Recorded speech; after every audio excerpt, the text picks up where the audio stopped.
Thân chào cả nhà, không nên xem chùa đâu đó. Nhớ đăng ký, like, comment để ủng hộ team nha. Mọi người đều đã từng nhặt được tiền, nhưng các bạn đã từng nhặt được tiền của người chết chưa? Một sáng tôi vừa ra khỏi nhà, thì đã nhặt được 1 đồng tiền. Tôi cũng không để ý lắm. Rồi ngày hôm sau sáng sớm, tôi lại nhặt được 1 tờ 10 đồng. Lúc đó tôi còn nghĩ mình thật may mắn, nhặt được tiền liên tục. Nhưng sáng ngày thứ 3, vừa mở cửa, tôi thấy 1 tờ 100 đồng trên đất. Lúc đó tôi mới cảm thấy có chút không ổn. Tôi đã không nhặt tiền nữa, mà đi một vòng trong hành lang. Nhưng cũng không thấy ai. Thực ra tôi là người khá cẩn thận, lúc nào cũng xem các chương trình pháp luật. Bây giờ xã hội này, thủ đoạn lừa đảo rất nhiều. Nhưng tôi chưa bao giờ nghe nói có ai ném tiền trước cửa người khác làm gì. Tôi nghĩ đi nghĩ lại vẫn quyết định nhặt tiền lên. Không phải tôi không chịu được cám dỗ, mà tôi nghi ngờ đây là tiền giả. Vậy là tôi cầm tiền, xuống dưới cửa hàng trái cây, tìm bà lão để hỏi. Bà lão lúc đó còn hỏi tôi sao lại thu tiền giả. Tôi nói không phải, là bạn tôi cho tôi khi đánh bài. Tôi nhìn thấy không chuẩn lắm, nhờ bà lão giúp tôi xem thử. Bà lão nhìn qua rồi bảo tôi, tiền này 100% là thật. Bảo tôi đừng lo lắng. Hôm nay bà ấy còn nói, nho này là mới mang đến sáng nay, nhất định phải mua một ít. Tôi ngại quá nên chỉ mua 2 cân nho, rồi mang đến cơ quan chia cho các đồng nghiệp. Cả ngày hôm đó tôi cứ suy nghĩ mãi về chuyện này. Sau đó tôi mới kể cho vài đồng nghiệp thân thiết. Họ cũng cảm thấy kỳ lạ, nhưng cũng không thể nói ra được điều gì hợp lý. Tiểu Lưu nói, nếu thật sự có người mỗi ngày ném tiền vào trước cửa nhà tôi, thì tôi chẳng cần đi làm nữa. Vì theo tốc độ tôi nhặt tiền như vậy, ngày mai chắc chắn sẽ là 1.000 đồng. Chưa đến 1 tuần tôi sẽ trở thành triệu phú rồi. Còn bảo tôi ngày mai dậy sớm ra đứng trước cửa đợi, đừng để người khác nhặt mất. Tôi bảo Tiểu Lưu đừng nói linh tinh. Triệu phú cái gì? Lỡ mà tôi bị người ta chơi xỏ thì sao? Họ đều cười lớn. Nói xong tôi cũng cảm thấy chuyện này thật buồn cười. Thấy mình có chút quá lo lắng, tôi đã bỏ chuyện này qua một bên và tập trung vào công việc. Tối về nhà mới lại nhớ đến chuyện này, liền lên mạng tìm hiểu, nhưng không tìm thấy loại lừa đảo này. Vậy là tôi đi ngủ sớm. Ngày hôm sau tôi dậy khá sớm. Thật ra, trong lòng tôi vẫn có chút mong đợi và tò mò. Tôi chưa kịp chải đầu, chưa rửa mặt, vội vàng ra ngoài xem thử. Kết quả là trước cửa chẳng có gì cả, không có 1.000 đồng gì cả, chỉ có 1 đồng xu nhỏ thôi. Lúc đó tôi cảm thấy mình thật ngốc. Cứ nghĩ sẽ nhặt tiền mỗi ngày, làm gì có chuyện dễ dàng như thế. Những chuyện như có bánh rơi từ trên trời. Lúc này tôi mới nhận ra cửa nhà ông lão Ngô bên cạnh mở, có khá nhiều người ra vào. Thỉnh thoảng lại nghe thấy tiếng khóc. Tôi vốn là người hay tò mò, nên đến hỏi xem có chuyện gì. Không ngờ, nàng dâu nhà ông Ngô bảo tôi, mẹ chồng bà ấy đã qua đời. Tôi ngạc nhiên hỏi, chuyện này xảy ra khi nào? Tối qua tôi về nhà, vẫn thấy mẹ chồng bà ấy đang trò chuyện dưới lầu. Sao lại ra đi mà không báo trước? Bà ấy thở dài rồi nói, mẹ chồng tôi nửa đêm còn đi tìm chỗ giấu đồ, bảo là sợ bị trộm mất. Vậy mà sau khi về vẫn không sao cả. Ai ngờ nửa đêm ngủ, nghe thấy trong phòng bà ấy phát ra tiếng động lớn. Khi mọi người chạy vào, chỉ thấy bà ấy nằm bất động trên sàn, không còn nữa. Nghe xong tôi không biết phải nói gì, chỉ an ủi vài câu, rồi vội vàng quay về phòng chuẩn bị đi làm. Vì tôi sợ một lát nữa, chồng bà ấy ra sẽ bảo tôi đi dự tang lễ của bà ấy. Bây giờ tôi chẳng có tiền để góp vào lễ tang đâu.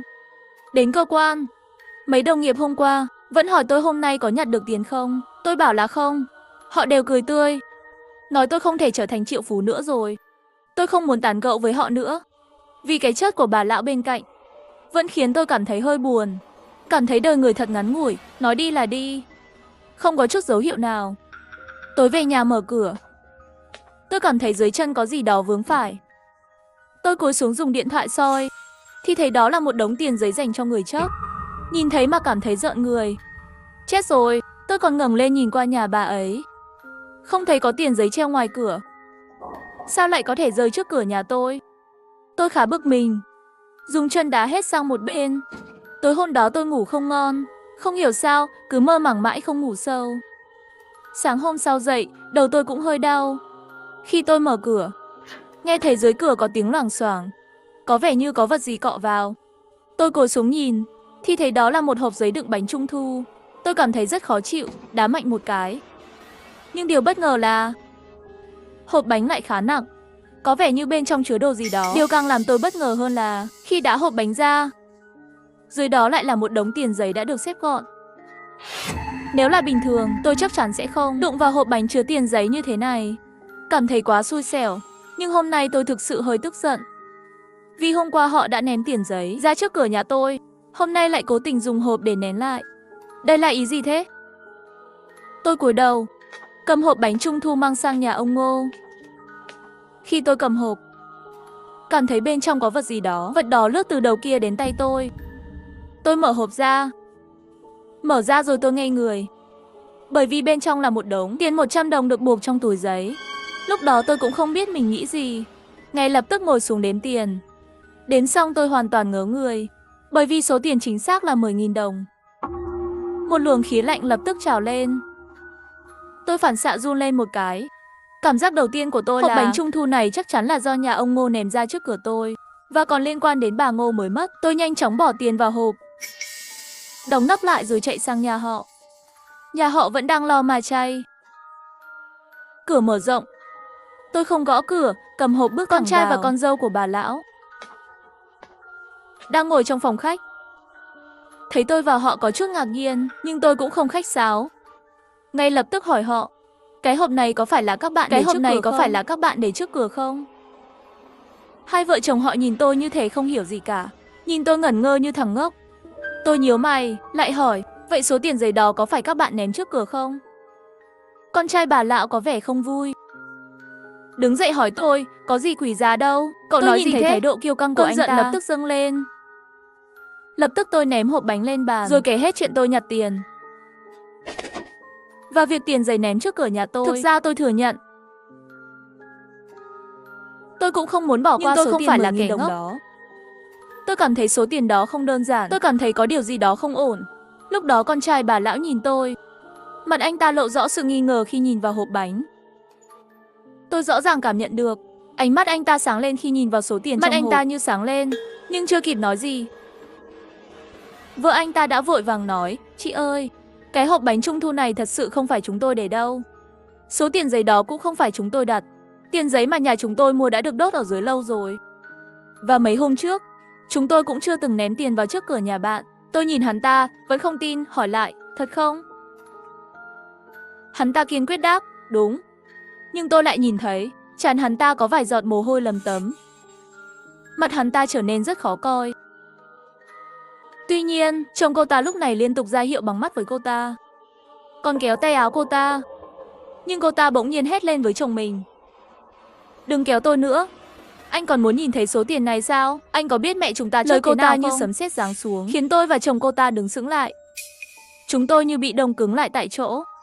Hắn ta chỉ thở dài sâu một hơi, nhìn tôi như nhìn một thứ xui xẻo, nhìn một lần nữa vào hộp bánh trên bàn, rồi quay người vào phòng của mẹ hắn ta.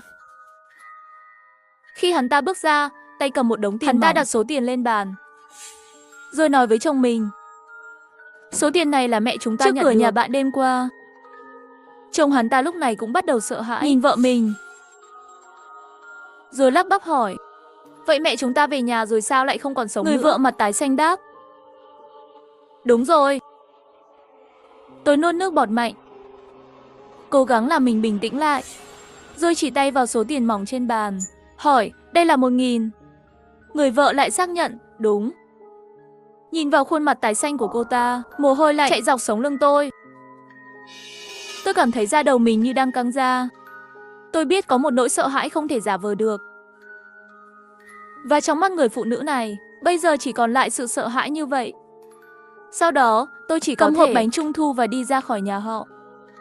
Và trong hộp, cũng thêm vào 1.000 đồng mà lẽ ra tôi đã nhặt được. Chỉ có điều lúc này, tâm trạng của tôi không hề vui mừng vì đã nhặt được 11.000 đồng. Ngược lại, tôi rất lo lắng, vì tôi không nhận được bất kỳ thông tin chi tiết có ích từ miệng con dâu của bà lão. Tôi chỉ biết rằng, cô ta đã bể mỡ hành tây xuống dưới lầu rồi lên lầu, rồi thấy đống tiền ở trước cửa nhà tôi. Sau đó, cô ta vui mừng nhặt về nhà. Ngay tối hôm đó, bà ta đã qua đời. Điều duy nhất có ích có lẽ là cô ta nói rằng lúc bà lão qua đời, khuôn mặt rất sợ hãi, đôi mắt bà mở rất to. Tôi về nhà, ngồi lại và suy nghĩ kỹ về mọi chuyện. Càng nghĩ càng thấy kỳ lạ.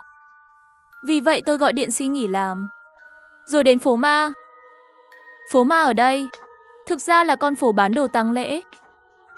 Cũng có khá nhiều cửa hàng bói toán nhỏ. Tôi đi một vòng, rồi tìm một cửa hàng nhỏ trông có vẻ ổn. Vào đó, tiếp tôi là một ông lão. Tôi kể hết những chuyện kỳ lạ đã xảy ra mấy ngày qua, không thiếu một lời. Ông lão nghe xong, nhắm mắt ngồi im lặng một lúc lâu. Khi mở mắt ra, ông hỏi tôi: con có biết vì sao lại có tiền giấy trước cửa không? Tôi nhìn ông, không hiểu gì. Nghĩ thầm trong lòng, nếu tôi biết thì đã không đến đây hỏi ông. Ông lão nhìn tôi, rồi nói, đó là bà lão trả lại tiền cho con.